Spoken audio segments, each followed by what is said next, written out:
Hey everyone, this is the Trip Wire podcast. How's everyone doing tonight? This is your host Zach at FF Chalupa Batman. I am joined today by Alex and Joe. How you guys doing? What's up, man? How you been? I'm doing Hey, great. can't complain, fellas. Glad to be here. Another fun night talking some Dynasty. Love it. Absolutely. So, this is our off-season content, if you will. Normally, we'll be with you guys live Monday nights or before Monday Night Football, and then you guys can hear us after that on Tuesdays talking waiver wire. But the waiver wire isn't running right now, so we are talking some Dynasty content for you all. We've been going through all the divisions, just talking about some buy or sell with those players. We've covered the 4 NFC divisions so far. We are now on our first AFC, talking the AFC East. So if you've missed those first 4 shows, go ahead and check us out on YouTube on the Triple Play Fantasy channel. If you're watching that now, like this video, subscribe, check out the playlist. And if you're listening to us on the podcast, make sure you're downloading, leave a wonderful review. We'd really appreciate that. And make sure you're following the podcast so you don't miss any of the great content coming out. So let's just get right into it. AFC East. So our first buy, we are going to go to Joe, who's buying Jacoby Myers, DLF ADP Superflex, wide receiver 61, or just pick 160 in a 1 QB league, wide receiver 60, pick 123. So why are you buying Jacoby Myers, Joe? The reason I'm buying him, you almost just said my entire point. How low was those numbers for a team's wide receiver 1? He had, and we're going to look at real quick, 126 targets last year. The next closest guy on the team was 51 targets beneath him. So he's going to be a target hog. And at that point, I'm going to take that, have that on my team, have that nice, solid connection with a second-year QB who we're hearing good things from about Mac Jones in camp. So I really just like the fact that you can get a guy as cheap as you can with Jacoby Myers, and he's a wide receiver 1. There's just not many players in the league that low down the ADP that could be a team's wide receiver 1. Fair enough. So no concern about Devontae Parker joining the squad? No, Devontae Parker doesn't bother me. The rookie whose name is eluding me, Thornton, doesn't bother me. Kendrick Bourne, Nelson Aguilar can't kill. We're catching babies before he's catching footballs. We're not worried about any of those people.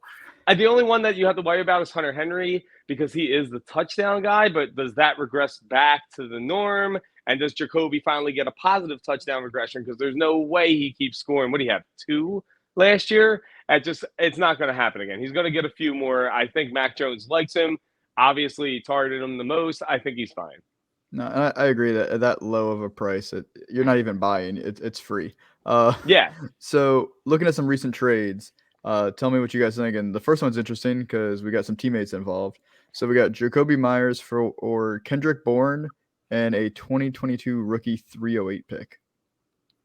That's Jacoby Myers. Why would I go to the wide receiver 2 in a random pick? Yeah, I'm taking Myers there as well. All right, Jacoby Myers for a 2023 third-round rookie pick. Jacoby. Yeah, likewise. I don't want a third-round pick. That's like they don't matter to me. All right, well, let me sweeten the pot for you a little bit then. Jacoby Myers for a 2024 second-round rookie pick. Depends on my team. Contender, I'll take Jacoby. Rebuild, I'm going to go with the pick. I'm taking the second. Okay, and now we're going to stay in the division. Jacoby Myers for Dawson Knox straight up.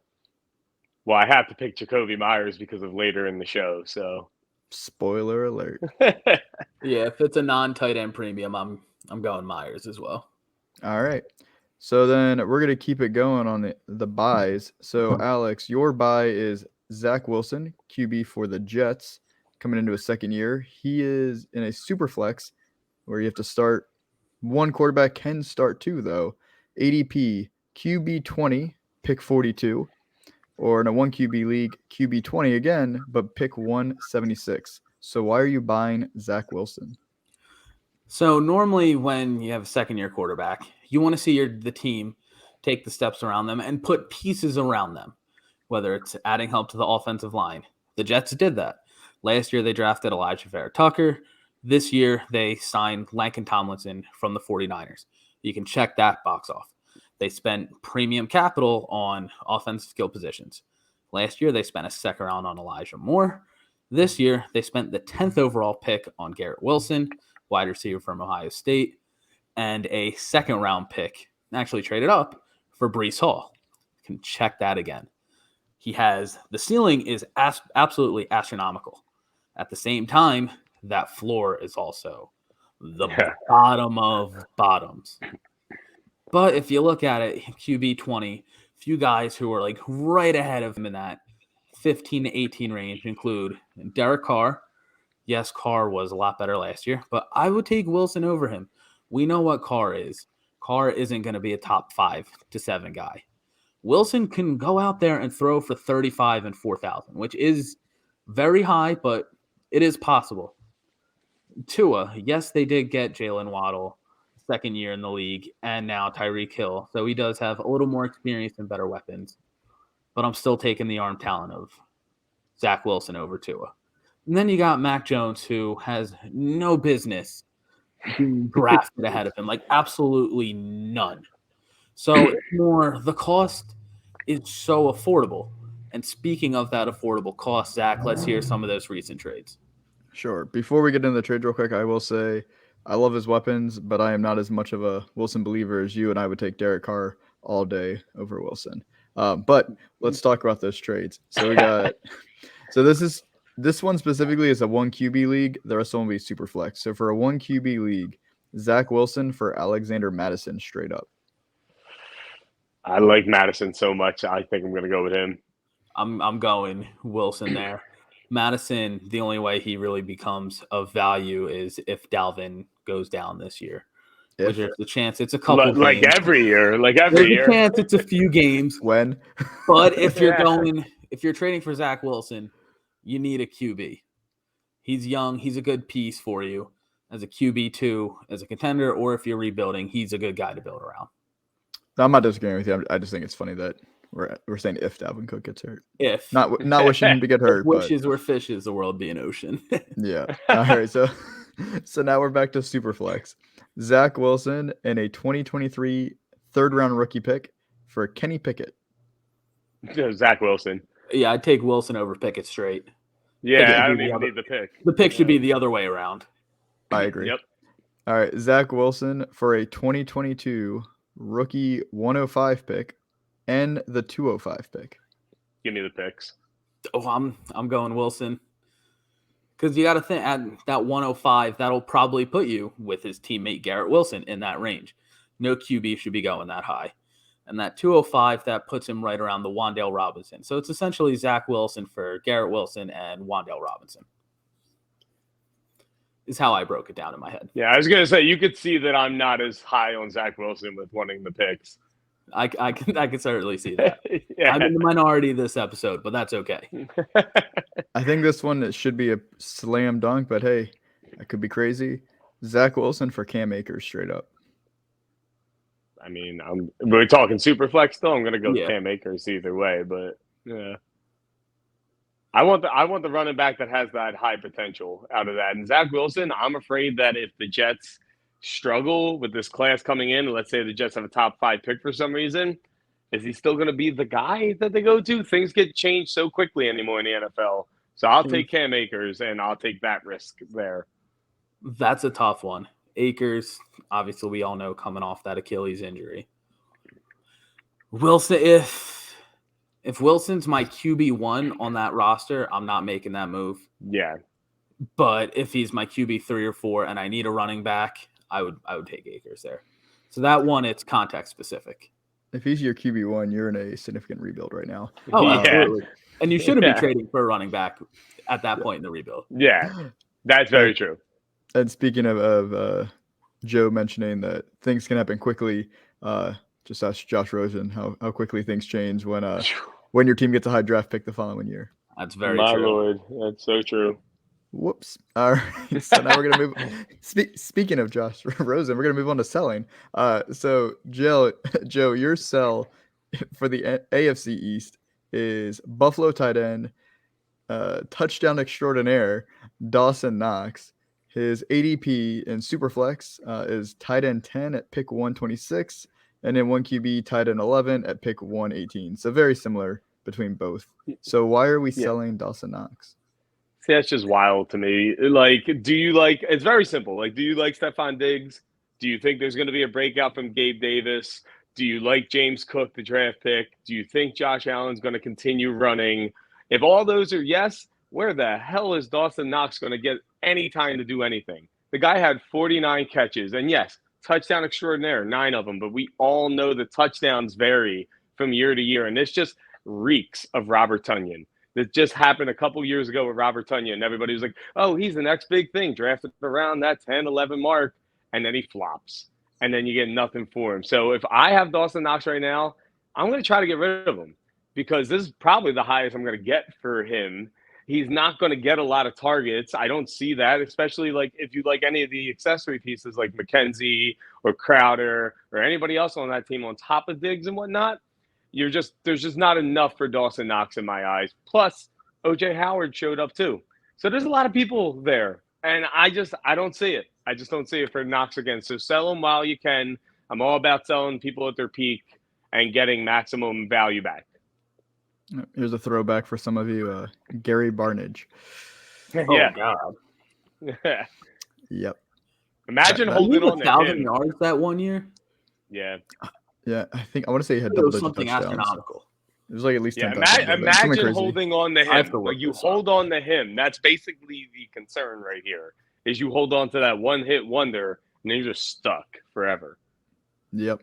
So talking about selling, here's some trades. Tell me if this would get you to get rid of Dawson Knox. So some recent trades: Dawson Knox and a 2023 rookie second-round pick for Devontae Smith and a 2023 rookie fourth-round pick. And I know you're an Eagles fan. Try to take the bias out of it. Even without the bias, yeah. Even without the bias, give me D Smith. But yes, fly Eagles, fly all damn day. Yeah, I'm taking Smith by a country mile there. Oh, I thought it was an easy one. I just wanted to throw in that. Dawson Knox and a 2023 second-round pick for Darren Waller. Waller the baller. Yeah. Nah, And I don't care that he's older.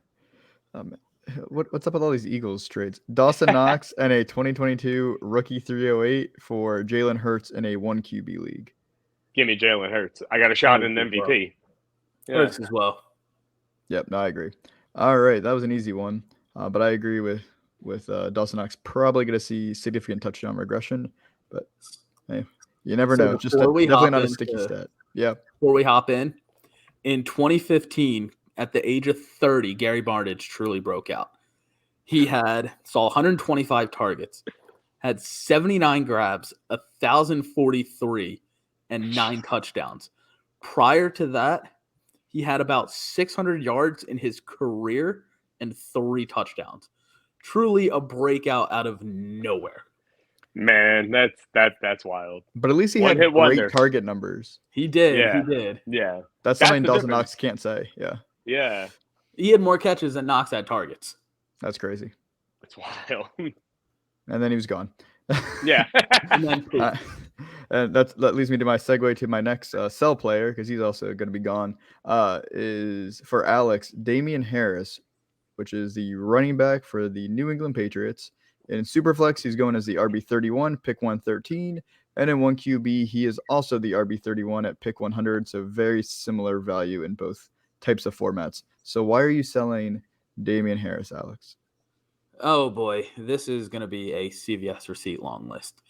He's going only into his 3rd year, but he's already 25. That's a red flag. He was a late declare. He was extremely touchdown dependent. We're talking about touchdown extraordinaires. My man had 15 of those bad boys last year. He's not repeating that. New England believed in him so much, they drafted Ramondre Stevenson last year, Pierre Strong this year, Kevin Harris this year. Oh, and by the way, James White is healthy again. He isn't going to have a passing role whatsoever. He's going to be a 2-down plotter. So really, are you expecting him to see 12-plus carries within the 2 again? No. Jonnu Smith is going to actually play some football this year for the Patriots. Hunter Henry is going to keep catching touchdowns. So that there's nothing for Harris to do. His path to production is being another extreme outlier. So at this point, cut bait, take what you can, go for a pick, any running back who can catch the ball as well. You're just not a guy you want to get stuck with on your team. Yeah, and he's in that tough position too, where he doesn't even feel like a great like contender running back because he probably is not going to see a large share of the touches on his team. He's that running back on the team that's like fighting for 8th place. The epitome of a roster clogger. Yeah. The only good thing about him is this year his strength of schedule is like top 5. I think he's 3rd easiest. But other than that, I couldn't really like find anything that made me excited for Damien Harris. Yeah. I mean, he did really well in the touchdown department last year, but like we just said earlier, touchdowns are not a sticky stat, so no guarantee that he sees that again. But yeah, he definitely seems like one of those. He's just like in the middle, which is exactly where you don't want to be in Dynasty. And they trust his role so much, they drafted running back in the 4th and the 6th. Yeah. And they drafted Stevenson the year before. And this is what New England does with running backs. They're like, oh, you're about to be a free agent. We're just going to get the next guy in. See you later. We're just going to keep moving on. They just keep running into the next person. Yeah, I guess your only hope in it when you're trying to sell or really tell the other person, hey, he's going to be a free agent next year. He could end up in a great situation. Get him now. He's going to score a lot again. Yeah. Exactly. All right, so speaking of trading away Damien Harris, here's some recent trades for him. Damien Harris for Gabriel Davis, straight up. Gabriel Davis. Damien Harris for Brandon Ayuk, straight up. Brandon Ayuk. Mm-hmm. And then Damien Harris and KJ Hamler for Marquise Brown. Oh, Marquise Brown. I love that dude. Brown by a lot. Yeah. Awesome. So that was the end of our in-depth buys and sells. So you know what time it is, Joe. The time to screw everything up. Let's go. So we're going to do our rapid fire buy or sell game. Let me set this up for you, Joe. Listen carefully. So the scenario is you're in a super flex startup. You're on the clock. Would you draft, a.k.a. buy, or not draft, a.k.a. sell at the player at the positional value? So you can imagine you are building whatever kind of dynasty roster in the draft you want, whether that's a rebuild right away or you're a contender right away, whatever you want to imagine. And so we're going to go in descending order from when they get drafted in a draft across all positions. Does that make sense? I'm ready. I think I got it now. I got it last week. I was pretty good last week, so I think I did great. 2 in a row. You're 1 for 4. 1 for 4, batting 250. You sound like that teacher to the kid who got like a C. You're like, you did awesome. You're great. You're great. This isn't the baseball podcast. We're not looking for 250. All right. So triple play fantasy. There you go. There we go. I'm a company man. All right. So buy or sell. Josh Allen, QB1. Buy. Breece Hall, running back 6. Buy. Sell. Tua Tagovailoa, QB 16. Sell. Jalen Waddle, wide receiver 8. Sell. Buy. Mac Jones, QB 19. Sell. That was so fast. Stephon Diggs, wide receiver 10. But smash. I want to say buy, but I wouldn't trade Alex to get Stephon Diggs in the league, so I'm just going to have to say sell so he doesn't yell at me. That's very fair, very fair. Tyreek Hill, wide receiver 12. So. Elijah Moore, wide receiver 23. Buy. And I also recant, I'm buying Tyreek Hill as well. Garrett Wilson, wide receiver 25. I hate the Jets, so they're so hard to figure out. I can't buy Wilson then not buy his receivers. It's an oxymoron right there. It's true. It's like I can't buy the Dolphins receivers and sell Tua. Yeah. So Tua's a buy as well. I'm buying everyone. I'm going broke. I'm not the one who screwed it up this week. Your entire roster is just AFC East players. AFC East. James Cook, running back 29. Sell. Buy. I have him in every dynasty. I have to say buy. Gabriel Davis, wide receiver 40. Man, if it was lower, it'd be buy, but I'll say sell. Yeah. Chase Edmonds, running back 33. Buy my guy. I'm buying as well. Ramondre Stevenson, running back 35. Sell. I'll buy him. Devin Singletary, running back 36. Sell. If I'm buying James Cook, I'm selling Singletary. Selling. And then the last one, we'd finally get a tight end on this list because I had to skip Dawson Knox from earlier. Mike Gesicki, tight end 13. I'm buying that. I'll sell, even though my girlfriend loves Penn State. And I'm going to get punched for that, but sell. Well, that's domestic violence.